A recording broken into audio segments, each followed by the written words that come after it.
generales se desarrollarán el 20 de octubre del 2019. Al aprobar esta resolución, el Tribunal Supremo Electoral ha desconocido la vigencia de la Ley de Organizaciones Políticas. Los propios recintos electorales van a estar utilizados con las elecciones nacionales en la República Argentina, entonces esto generaría un poco de dificultades en la parte logística. El MNR está en carrera, está en camino y nosotros vamos a seguir adelante. Incluso podemos entender que obligó el gobierno central, el Poder Ejecutivo, el movimiento al socialismo, para que modifique el Tribunal Supremo Electoral las fechas. Realmente estamos decepcionados y molestos por las acciones del Tribunal Supremo Electoral. Queridos amigos verdes oscuros, si son 150 días el plazo, resulta ser que sería el jueves 24 de octubre. Tenemos clarísimo que el órgano está a disposición del partido de gobierno. Lo que debe preocuparse a la oposición es elaborar su programa de gobierno, su propuesta y su plan de trabajo.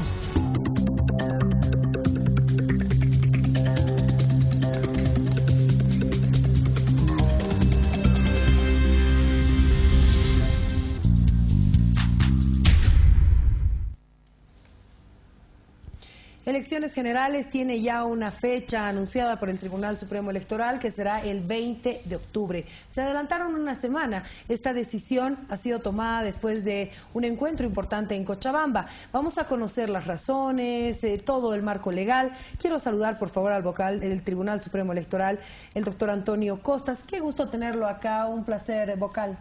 Gracias, Priscila, buenas noches, un placer estar acá en todo a pulmón.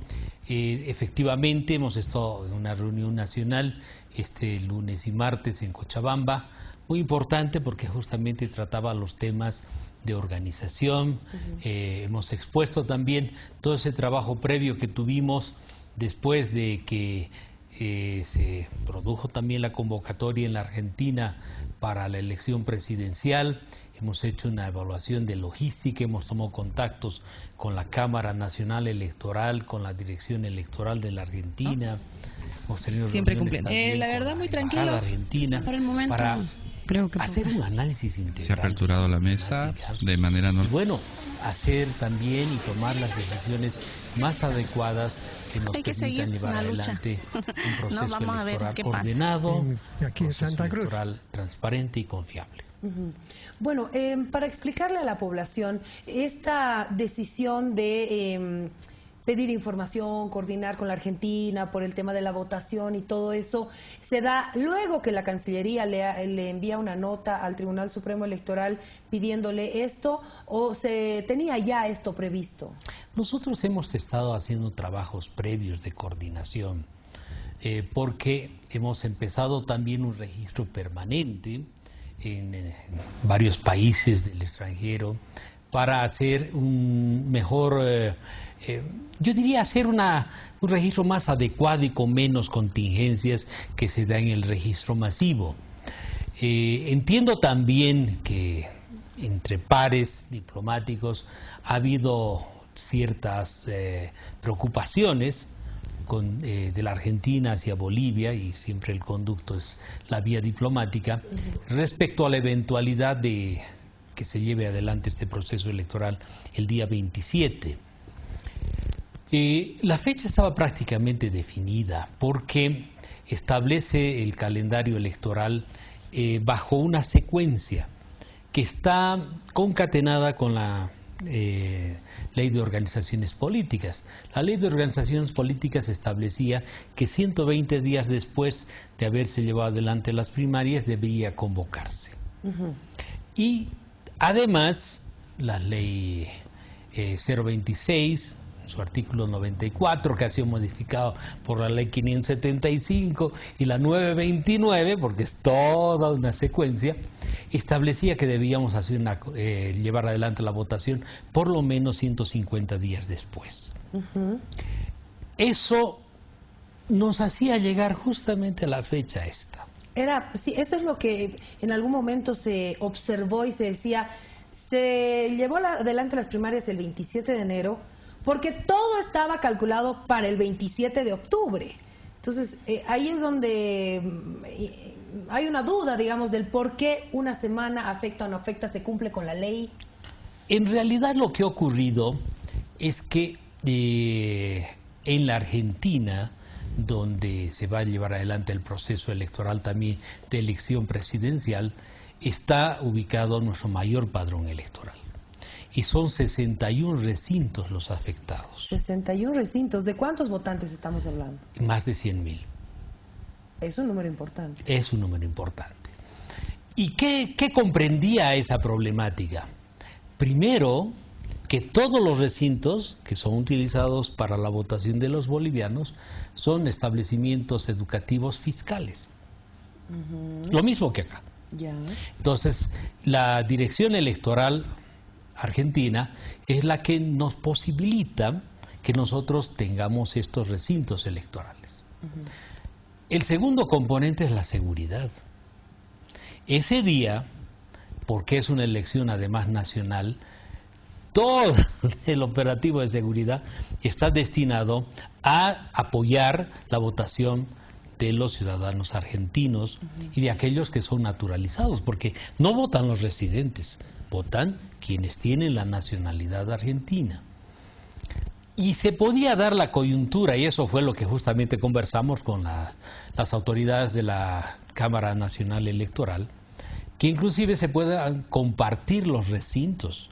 Entonces, una parte del recinto estaban votando argentinos para su presidente y otra parte votaban bolivianos para también elegir a las primeras autoridades.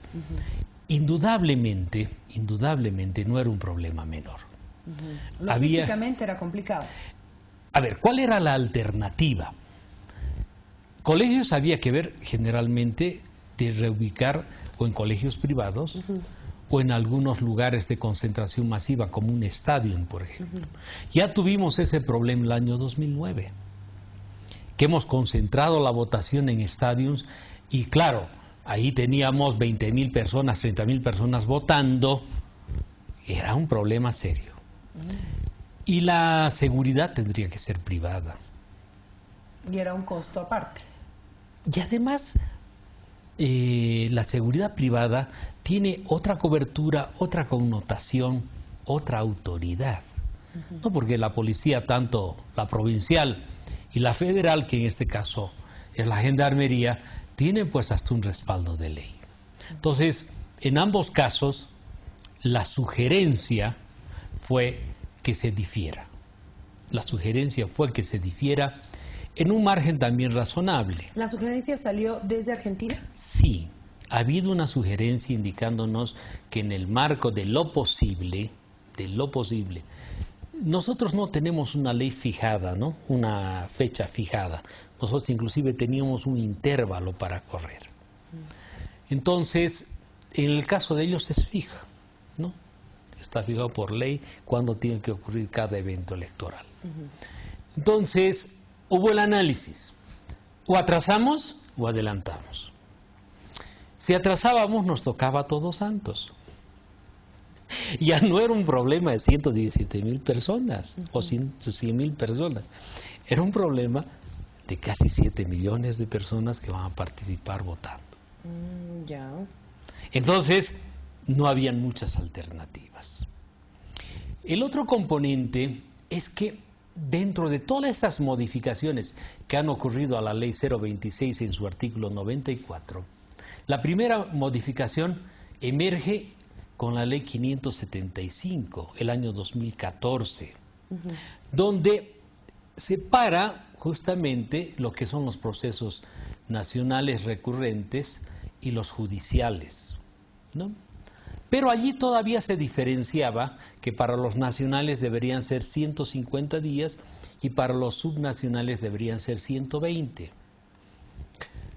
Posteriormente hay un segundo cambio para las siguientes judiciales del año 2017, donde se hacen otros ajustes, pero no se tocan estos intervalos. ¿Qué es lo que hemos aprendido en estos 10 años? Que los tiempos pueden unificarse, pueden estandarizarse a 120 días y darles una holgura, digamos, de 10 hasta 15 días. Vemos que la misma práctica del proceso electoral nos permite decir que un proceso nacional y un subnacional, que es más complejo inclusive, porque hay un número mayor de electores y de candidatos, se puede llevar adelante en un periodo razonable de 120 días. Bueno, eso quiere decir que con esta semana que se adelanta las elecciones no se está incumpliendo con la ley porque hay justamente esta... No, debemos hacer una modificación. Bueno, si no se hace la modificación, sí se estaría incumpliendo la ley y ahora se trabaja en la modificación. Hemos enviado también ya una solicitud de modificación con una exposición de motivos para que se pueda hacer ese análisis. ¿A la Asamblea? A la Asamblea, fijando esta situación. Porque yo no comparto, pero indudablemente tiene su razón de ser. La Ley de Organizaciones Políticas ha establecido una concatenación con los procesos electivos, y no solamente con el nacional, sino también con los subnacionales. Por ejemplo, las alianzas deben fijarse y deben presentarse hasta el día 29 de marzo para el caso de las elecciones nacionales y 60 días antes de la convocatoria para las elecciones subnacionales. Ya. Así que este va a ser un año complejísimo, porque no te extrañes, Priscila, que nosotros hagamos la convocatoria para las elecciones subnacionales en esta gestión. 2019. Sí. Porque se tiene que cumplir con estos 60 días. Porque se tiene que cumplir, primero, que las autoridades elegidas deben asumir mandato al cumplir los 5 años las anteriores autoridades. Eso quiere decir que, por ejemplo, tienen que estar el día 22 de enero posesionándose. ¿Quiénes? Las autoridades nacionales. Nacionales, las que elijamos en octubre, el 20. Octubre. Ya, hasta ahí estamos bien. Y las subnacionales el 30 de mayo. El 30 de mayo del 2020. Del 2020. Entonces, si uno hace la retrospectiva, hay segunda vuelta también para los gobernadores. Sí. Son 60 días. Hay la votación como tal. La convocatoria es 120 días antes. Y las alianzas son 60 días. ¡Ay, ya me chipé con tanta cosa! Por Dios. Por eso es que yo le decía que esta decisión que se ha tomado hoy, inclusive nos da un cierto respiro para que los dos procesos no estén sobrepuestos en la operativa. En lo que es preparatorio no hay problema, pero en lo que es operativo sí, porque tenemos que hacer reempadronamiento. Para cumplir la norma, además. Además está así dispuesto. A ver, entonces, si tenemos elección el 20 de octubre para elecciones generales y luego tenemos las subnacionales, ¿cuándo sería la convocatoria para la elección general oficial? ¿O primero se tiene que modificar la ley? Primero se tiene que modificar. Ya, me imagino que eso lo van a hacer rápidamente en la Asamblea en base a los justificativos que han presentado Yo ustedes. calculo que unos 10 días a 15 días máximo que será el procesamiento. Y entonces ahí sí nosotros podremos ya homologar este primer criterio que se ha adoptado en reunión nacional de llevar adelante la elección del día 20. Aquí, o sea, no se puede hablar de una ilegalidad hasta que no se haga la convocatoria oficial, ¿no? Porque, ¿a qué me refiero? La reacción de muchos opositores o gente conocida en la norma decía, es una ilegalidad adelantar las elecciones. No se han adelantado porque no hay una convocatoria oficial. Si nosotros hubiéramos hecho una convocatoria sin modificar la ley, estamos incumpliendo la ley. Entonces aquí estamos por pasos. Ya hemos mandado a la Asamblea, se modifica la ley y se hace la convocatoria para la elección del 20. Para las subnacionales, que es la que ahí yo ya me enredo, ¿cuándo tendría que convocarse haciendo estos cálculos? Si el 30 deben estarse posesionando 30 de mayo, ¿verdad? Las autoridades. O sea, la elección tiene que dar el espacio suficiente como para que se haga todo el proceso de votación y se haga la entrega de credenciales. Estimamos que la convocatoria se va a hacer el mes de febrero. Y tenemos que hacer coincidir las fechas para que no nos toque carnaval. O sea, el mes de febrero del 2020 estaríamos haciendo la convocatoria. Así es. Para la elección subnacional. Sí, o sea, la votación, perdón. La convocatoria. La convocatoria, en febrero del 2020. Sí. ¡Wow! Sí. Qué intenso este año y el siguiente, ¿no? Ahora, estas fechas las tenemos que ajustar en función justamente de estos intervalos para que los procesos de votación no tengan ningún problema. Las repeticiones que pueden darse por las gobernaciones también tienen que estar previstas. Ahora, vocal, después de que se anuncia justamente esta decisión tomada por el Tribunal Supremo Electoral, salen muchas voces. Entre ellas dicen, una vez más, el tribunal ha mostrado su sumisión al gobierno nacional, a lo que dijo el presidente de que se tenía que adelantar las elecciones. ¿Cómo toman ustedes estas declaraciones? Yo creo que las autoridades deberían abstenerse de hacer cierto tipo de declaraciones. Todas, en realidad, ¿no?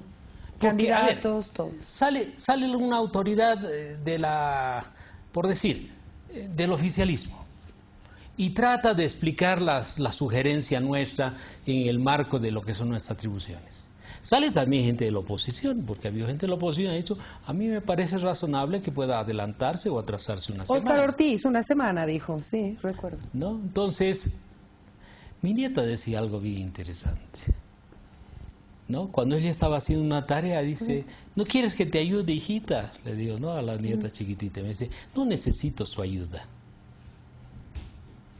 Entonces, yo creo que eso debe ser. Dejen que el órgano electoral haga su trabajo. Porque tampoco nosotros podemos poner un barbijo para que la gente no hable. O sea, y nosotros, yo creo que es un error que nosotros entremos en el debate político preelectoral, siendo que ni siquiera hay convocatoria. Ahora, yo quiero hacerte referencia a unos temas que sí es nuestro trabajo previo. Por ejemplo, hemos establecido registro permanente desde el año 2017, con un éxito muy interesante, muy interesante. Se ha logrado en este periodo. Don Antonio, antes de entrar para cerrar el otro tema, por favor, para cerrar el otro tema. Aquí no sé si una autocrítica, un error o falta de comunicación del Tribunal Supremo Electoral, porque fue la Cancillería quien informó que él estaba haciendo conocer al Tribunal Supremo Electoral esta preocupación de que las elecciones en Uruguay y Argentina. ¿Por qué no lo hizo el tribunal? ¿Había necesidad que lo haga públicamente? Le pregunto eso. ¿No es mejor que lo haga el tribunal? Yo creo que no. Para no tener esas susceptibilidades. Es que hay autoridades que buscan protagonismo. Si la Cancillería quería manifestar una preocupación, hágalo con nota oficial. Y ni siquiera había mandado nota todavía. Ha mandado también. Después. Entonces, si tiene una preocupación, no nos la haga conocer a través de los medios. Si la misma ley establece un proceso de coordinación interinstitucional. Nosotros pedimos coordinación con ellos, pedimos coordinación con el Ejecutivo pide coordinación con nosotros y para evitar susceptibilidades hacemos vía oficial, vía notas. Entonces, yo creo que no debemos ser reactivos. No tenemos por qué salir a contestar siempre todo lo que se diga. Tan debe ser nuestro trabajo en el marco de lo que es lo correcto, que la cooperación nos sigue apoyando muy fuertemente. Está apoyándonos toda la parte de la plataforma móvil, está apoyándonos toda la parte de desarrollo jurídico, el fortalecimiento, por ejemplo, de género y de violencia política, muy fuertemente. Y hacen un seguimiento permanente. Yo escucho la opinión inclusive de varios de los embajadores donde dice, el tribunal es el depositario de la confianza democrática. ¿Cuál es el problema en sí? Que ha habido una sentencia constitucional que está contrapuesta al resultado del 29. Y ese es un tema que va más allá de la atribución del órgano. Va más allá, ¿cierto? Y eso obviamente, de alguna manera, ha polarizado. Nos ha polarizado el ambiente. Indudablemente eso es algo que nosotros tenemos, se podría decir, como un antecedente complejo a manejar. ¿No? Ahora sí, don Antonio, por favor, compártame esos datos que nos decía. Bueno, Yo quería compartir esto también. Nosotros hemos hecho varias acciones, desde la auditoría al padrón electoral, que ha sido una auditoría exitosa, otras tareas que nos han permitido, por ejemplo, alcanzar algunos detalles interesantes. Por ejemplo, desde el año 2017 y por decisión de la Sala Plena, hemos empezado a hacer en nuestras oficinas departamentales y regionales registro permanente de las personas en el padrón biométrico. Y hemos alcanzado un resultado hasta el mes de marzo de 259,000 personas, equivalente a los registros de un masivo. Cuando es época electoral, digamos. Y hay unas colas descomunales. Sí, claro, exacto. Y ustedes no han visto esas colas. No, para nada, no se ha sentido esto. Y mira, hemos hecho, por ejemplo, un relevamiento de que en las judiciales el mayor número de registros es de jóvenes. De 18 a 21, ¿no? Así es. Donde más del 85% están centrados entre 18 y 21. Y son registros nuevos. Este es un muy buen dato para quienes van a hacer también campaña. Y esto nos muestra que la principal preocupación deben ser los jóvenes, ahora, del registro electoral. Y bueno, es preocupación del órgano electoral, todos. Claro. Ahora, hemos hecho un programa muy bonito, que se llama Yo no soy X, en los colegios. Ah, ¿verdad? ¿Los biometrizaban? En realidad hemos hecho varias tareas. Hemos hecho la actualización de los datos biométricos con la captura de las huellas, hemos hecho saneamiento de las partidas y aquellos jóvenes que iban a cumplir 18 años al momento de la elección, los hemos empadronado. Hemos registrado 102,000 jóvenes en solo 2 meses y medio, con brigadas en colegios. Ahora, estamos haciendo un registro interesante en el extranjero, todavía tal vez no en la expectativa que tenemos, pero creo que está respondiendo con regularidad. Hasta este momento se han registrado en el extranjero 9,281 personas en registro permanente. Y es un registro casi, yo diría, de como la gotita que labra la piedra, ¿no? Ahora, hay siempre la preocupación que dice, ¿no? El registro del extranjero también puede ser fraudulento. Hay una evolución del registro en el extranjero que hasta las elecciones judiciales había alcanzado 294,000 registros en el extranjero, en todo el extranjero. Y en la Argentina estamos con algo más de 100,000. Esta cifra no llega ni siquiera a la previsión de la ley 4021, que fue la primera, cuando se hizo el primer registro en el extranjero, que establecía el 6%. Hasta hoy no hemos alcanzado el 6%. Bueno, son cifras interesantes de lo que ha pasado entonces con estos nuevos registros, la biometrización y todo lo que se ha hecho. Y en realidad se está haciendo un trabajo muy responsable, muy ordenado. Y digamos, este trabajo interinstitucional, porque lo tenemos que hacer también apoyados por Cancillería, pero también apoyados por las diferentes instancias electorales de los países correspondientes, está dando este fruto. Nos estamos modernizando mucho, tenemos un sistema ahora que está vinculado a la biometría con el registro civil. Priscila, hemos superado los 160,000 procesos de saneamiento desde que se implementó el sistema, totalmente biometrizados. Bueno, eso definitivamente es una cifra y una información positiva del trabajo que está haciendo el Tribunal Supremo Electoral. Y hemos emitido 4 millones de documentos con respaldo biométrico, ya sea huellas, ya sea fotografías. Entonces, está habiendo al interior del órgano electoral una verdadera transformación en cuanto a tecnología, sin todavía renovar ese equipo, ese sistema biométrico que lo tenemos ya por cumplir 10 años, y también, pero en la parte de agilización de los procesos, la sistematización. Si Dios lo permite, en julio tal vez estemos certificando ISO electoral. Qué buena noticia, don Antonio. Entonces son un conjunto de cosas que tal vez nos falta nos falta un buen equipo de comunicación para hacerlo conocer. Estamos de acuerdo en eso, don Antonio. Bueno, pero es un trabajo que se está haciendo y la gente quiere escuchar a sus autoridades, en este caso al Tribunal Supremo Electoral, porque es el árbitro de esta elección. Y la palabra que puedan compartir con la gente es de vital importancia, porque es la palabra oficial. Yo le agradezco mucho por haber estado con nosotros. Priscila, el agradecido soy yo, siempre es un gusto.